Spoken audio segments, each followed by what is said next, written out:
Everyone, এখন আছি দাইহাটে। এখানে অন্নপূর্ণা 81 কার্টুন মাল ছিল, তো দিলাম। তারপরে আমরা এখনও কাটোয়া ঢুকিনি, কাটোয়া পরে ঢুকবো, যেহেতু এখানে পরে ঢুকবো ঠিক করেছি, কারণ এখানে 81 কার্টুন মাল ছিল হ্যাভেলসের। তো একে আগে দিলাম, গাড়িটা ফুল লোড ছিল বলে তাই সোজা আগে দাইহাট চলে এসেছিলাম। তো এরপরে যাব কাটোয়াতে 4খানা পার্টি মাল আছে, একটা পিক আপ আছে, তুলে তারপরে যাব কেতুগ্রামে একটা দাঁত মেডিসিন বলে একটা মেডিসিনের দোকানে মাল আছে। তো আজকে আমার সাথে এসছে বাবুদা এখন মানে যেহেতু গাড়িটা মাল খালি করে দিলাম, তারপরে কিছু মাল ছিল, যেহেতু আমরা ঠিক করে দিলাম আমরা দাইহাট পরে আসবো, কিন্তু দিয়ে পরে চিন্তা ভাবনা করলাম না দাইহাটটা আগে যাই, যেহেতু দাইহাটে প্রচুর মাল আছে, আগে এখানে খালি করলাম তারপরে কাটোয়া যাবো।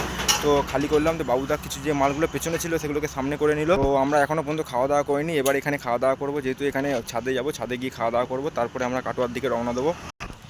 আর প্রতিদিন বেলা হলেই, তো এখন ঘড়িতে বাজে প্রায় 3টে বাজে, তো বেলা হলেই আকাশ মেঘলা করে আসছে, দিয়ে আবার বৃষ্টি হচ্ছে। কালকে তো বৃষ্টি হয়নি, আজকে জানি না কী হবে, তো দেখা যাক।